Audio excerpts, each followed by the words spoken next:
جب حسن تھا ان کا جلوہ نما تو سرکار کا عالم کیا ہو۔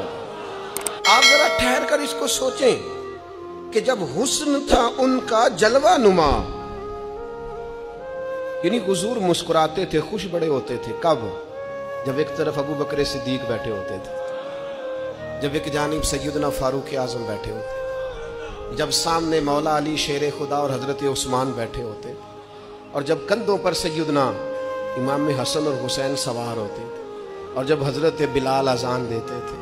اور جب جناب سلمان فارسی کھجوریں توڑ توڑ کے لاتے تھے، اور جب حضرت صہیب رومی بارگاہوں میں حاضریاں دیتے تھے، اور جب جناب ابو ہریرہ سے حضور فرماتے کوئی کام بھی کیا کر، تو وہ کہنے لگے حضور ٹھیک ہے، پر میں یہیں بیٹھا رہتا ہے، کوئی کام بھی کر، تو وہ باہر نکلے اور ستون کی اوٹ سے پھر آ گئے کہ حضور میں ہو آیا ہوں، میرا کوئی نہیں دل لگتا کسی جگہ۔ اور جب وہاں بدو دیہاتی صحابہ آ کے حضور کو مسکرانے والی باتیں سنایا کرتے،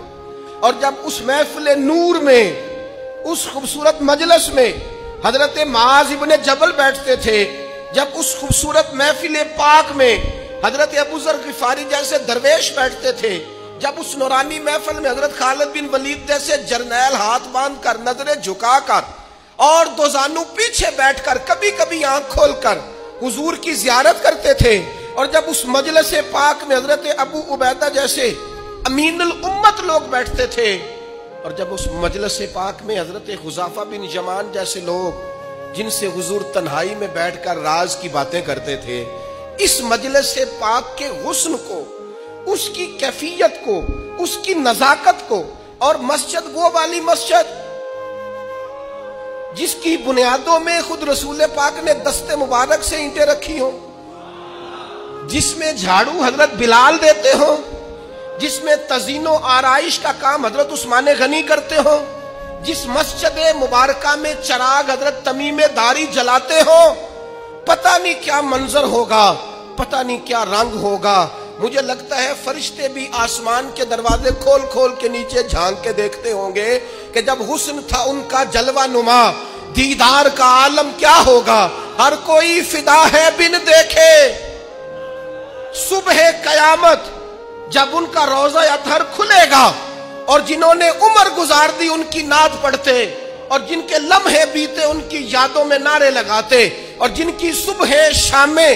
ان کا ذکر سن سن کے رو رو کے آنکھوں کا وضو کرتے گزری، جب حسن تھا ان کا جلوہ نما، دیدار کا عالم کیا ہوگا، اور بن دیکھے فدا ہے ہر کوئی، تو بتاؤ نا دیدار کا عالم کیا ہوگا، دیدار کا عالم کیا ہوگا۔ اور ایک سمت علی، ایک سمت عمر، صدیق ادھر، عثمان ادھر،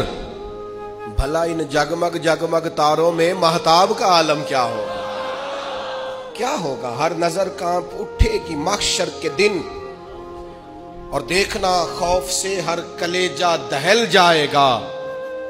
اوڑھ کر کالی کملی وہ آ جائیں گے، سارے محشر کا نقشہ بدل جائے گا۔ اور ہمارے استاد تھے مولانا تحسین رضا صاحب محدث بریلوی، ان کا شعر ہے بڑا انوکھا، وہ فرمایا کرتے تھے جس کو کہتے ہیں قیامت، حشر جس کا نام ہے، جس کو کہتے ہیں قیامت۔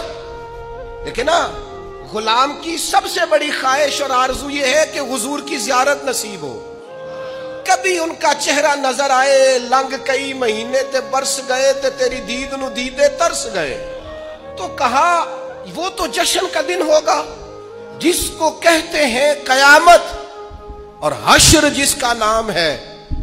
تیرے دیوانوں کے لیے وہ دن تو جشن عام ہے۔ ہم تو جشن منائیں گے کیونکہ زیارت نصیب ہو جائے گی، ہم تو جشن منائیں گے کہ حضور کے جلوے، تیرے دیوانوں کے لیے وہ دن تو جشن عام ہے۔ امام احمد بن حنبل رحمت اللہ علیہ کے پاس ایک شخص پڑھنے آیا کرتا تھا، تو امام صاحب بڑی محبت کرتے تھے، بڑا پیار کرتے تھے، شفقت کے ساتھ۔ یہ زیادہ محبتیں اور شفقتیں کئی دفعہ ان کا بڑا امتحان دینا پڑتا ہے۔ آپ 4 دفعہ ہنس کے بولتے ہیں تو سامنے والا کہتا ہے کہ اب جیسے میں کہوں نا آپ کو ویسے ہی کرنا پڑے گا، چونکہ آپ پورے 4 دفعہ ہنس کے بولے،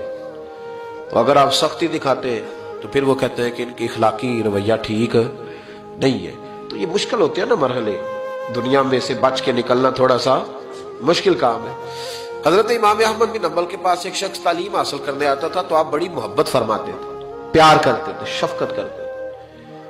3 سال وہ پڑھتا رہا، پھر ایک وقت ایسا آیا کہ امام صاحب نے نا اس کی طرف سے توجہ ہٹا لی، اس نے نا گھیمتے شروع کر دی دائیں بائیں، کہنے لگا جی لگتا ہے اب کچھ زیادہ لوگ آ گئے، اب ذرا پیار ہو گیا، اب ذرا یہ ہو گیا، دائیں بائیں ہلکی پھلکی باتیں، جس طرح انسان کے کمزور رویے ہوتے ہیں وہ کرنا شروع کر دیتا ہے، ہماری کمزوریاں ہوتی، دائیں بائیں اس نے باتیں شروع کر دی۔ اس کو امام غزالی نے لکھا ہے۔ تو امام احمد بن حنبل رحمۃ اللہ تعالی علیہ کو پتہ چلا تو آپ نے اس کو بلایا اور بلا کے فرمایا مجھ پہ شکوہ تھا تو بات مجھ سے کرنی چاہیے تھی کہ دوسروں سے کرنی تھی؟ اس نے کہا حضور میں بڑی تکلیف میں ہوں، 3 سال آتا رہا ہوں اور آپ بڑی محبت کرتے رہے، تو اب آپ نے رخ ہی پھیر لیا ہے، بات کیا ہے؟ تو آپ فرمانے لگے کتنا عرصہ پڑھا تو نے میرے پاس؟ کہا 3 سال۔ فرمایا میں نے تجھے قرآن بھی سکھایا، حدیث بھی سکھائی، اخلاق بھی بتاتا رہا، اور کل تو نے اپنی دیوار پہ لیپا پوتی کی ہے، مٹی کی لیپا پوتی ہوتی ہے نا کچی دیواروں پہ، وہ کل تو نے اپنی دیوار پر لیپا پوتی کی ہے، اور گلی کے اندر اتنے اتنے بڑے گڑھے بنا کر تو نے مٹی اٹھائی ہے وہاں سے، یہ کچھ عرصہ پہلے، اور پھر مجھے کسی نے آ کے بتلایا، پھر میں دیکھ کے آیا ہوں قد آدم کے برابر تو نے زمین میں گلی میں گڑھے کھود کے سڑک پہ، اور تو نے اپنی دیواروں پہ مٹی لگائی ہے، تو یہ خیال نہیں آیا؟ وہ کہنے لگا حضور مہربانی کرے آپ مجھ سے راضی ہو جائیں اور مجھے پڑھانا شروع کریں۔ فرمانے لگے اگر 3 سال پڑھ کے تجھے اتنا بھی پتہ نہیں چلا کہ مسلمانوں کے لیے گلیوں میں گڑھے نہیں کھود لے تو آگے پڑھ کے تجھے کیا پتہ چلے؟ 3 سال تعلیم حاصل کر کے بھی اگر تجھے سمجھ نہیں آئی کہ گلیوں میں مسلمانوں کے لیے کھڈے اور گڑھے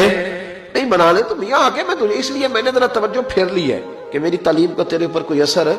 تو میں کسی اور پہ نہ محنت کر لوں، اب کسی اور، کیونکہ میرا تو مشن یہ ہے رسول اللہ کا دین پھیلانا، تو اگر تیری سمجھ میں بات نہیں آ رہی تو پھر میں آگے بھی نہ بڑھوں، پھر کسی اور کی طرف بھی نہ جاؤں، اس لیے میں نے اعراض برتا ہے، میں نے اپنی سمت کا تعین، اللہ کرے آپ کو میری بات کی سمجھ آئے، آمین تو کہہ دیں، اللہ کرے آپ کو سمجھ آئے۔ اور بھائی اگر ایک پتھر پر پانی ڈالتے زمانہ بیت گیا اور اس نے ایک قطرہ جذب نہیں کیا تو پھر کیا بارش کیا کرے؟ سبزے پہ نہ برسے، وہ ادھر نہ جائے جہاں سے پھول کھلیں گے، وہ پھر اپنا رخ بدلے نہ، تو پابندی ہے بارش پر کہ وہ میری طرف ہی آئے گی، یہی برسے گی، میری چھت پہ ہی وہ آئے گی۔ کچھ لوگ رسم لیتے ہیں تبلیغ کو، رسم لیتے ہیں تربیت کو، اور کچھ ایسے ہوتے ہیں جو دور دراز سے آتے ہیں پر دل کھول کے سینہ کھول کے آتے ہیں تو جھولی بھر کے جاتے ہیں، سیکھنے کا ماحول لے کے آتے ہیں، تو بات ہو جاتی ہے، کوئی آیا لے کے چلا گیا،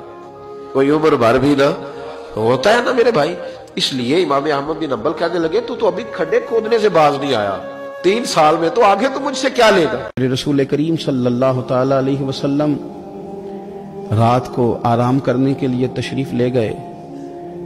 تو حضرت بلال حبشی رضی اللہ تعالیٰ عنہ فرماتے ہیں کہ کسی صحابی نے نا آج موٹا گدا لا کے دیا، کہا حضور کی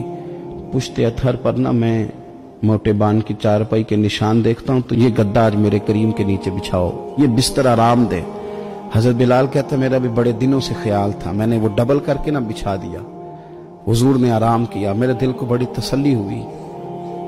صبح محبوب تشریف لائے، فرمایا رات میرا بستر کس نے بچھایا تھا؟ عرض کی حضور میں نے بچھایا تھا۔ فرمایا اٹھا لو، آج کے بعد نہ بچھانا، مجھے تو نیند بڑی گہری آئی ہے، میرے کئی نفل رہ گئے۔ فرمایا میں تمہاری دنیا کے اندر آرام کرنے نہیں آیا، میں تو مسافر ہوں، اپنا وقت بتانے کے لیے آیا، تم نے یہ میرے لیے نیچے اتنا آرام دہ بستر کیوں بچھا دی؟ حضور سید عالم صلی اللہ علیہ وسلم کے کمر پر موٹے بان کی چارپائی کے نشان دے کر حضرت عمر جیسا بندہ رو پڑا جو مزاجن سخت مزاج ہے، اور عرض کی حضور یہ آپ کی کیا کیفیت ہے؟ کیسر و کسرا اللہ کے دشمن اتنی آسانیوں میں اور آپ اس حال میں؟ تو حضور نے فرمایا عمر تم یہ پسند نہیں کرتے کہ دنیا میں تھوڑی سی مشکل برداشت کریں اور آخرت کی ساری عزتیں اللہ ہمیں ہی عطا فرمائے؟ فرمایا میں کچھ تمہاری دنیا سے کچھ حاصل کرنے نہیں آیا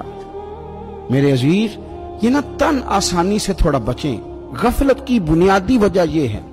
ہم نے اپنی مرضی کا کھانا ہے، اپنی مرضی کا، یعنی بہت ساری چیزیں ایسے ہیں جن کو ہم ناپسند کرتے ہیں،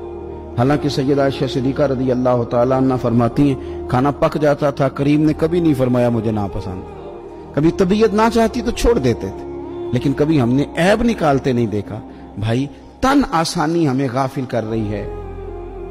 ہم سوتے ہی اس بستر میں جو سویرے آنکھ کھلنے نہیں دیتا، ہم نے اوڑھ ہی وہ والے بستر لیے ہیں، ہم نے کمرے اس طرح بند کیے ہیں کہ وہاں تو ہوا مشکل سے آتی، تو آواز کسی کی کیسے آئے گی؟ دادا آوازیں دیتے رہے، فجر کا وقت ہو گیا، والد کہتے رہے، مؤذن نے روز اذان پڑھی، پر چونکہ ہم نے کمرہ ہی بڑا آرام دہ بنایا تھا، ہم نے قریب کوئی چیز آنے نہیں دی، یہ تھوڑا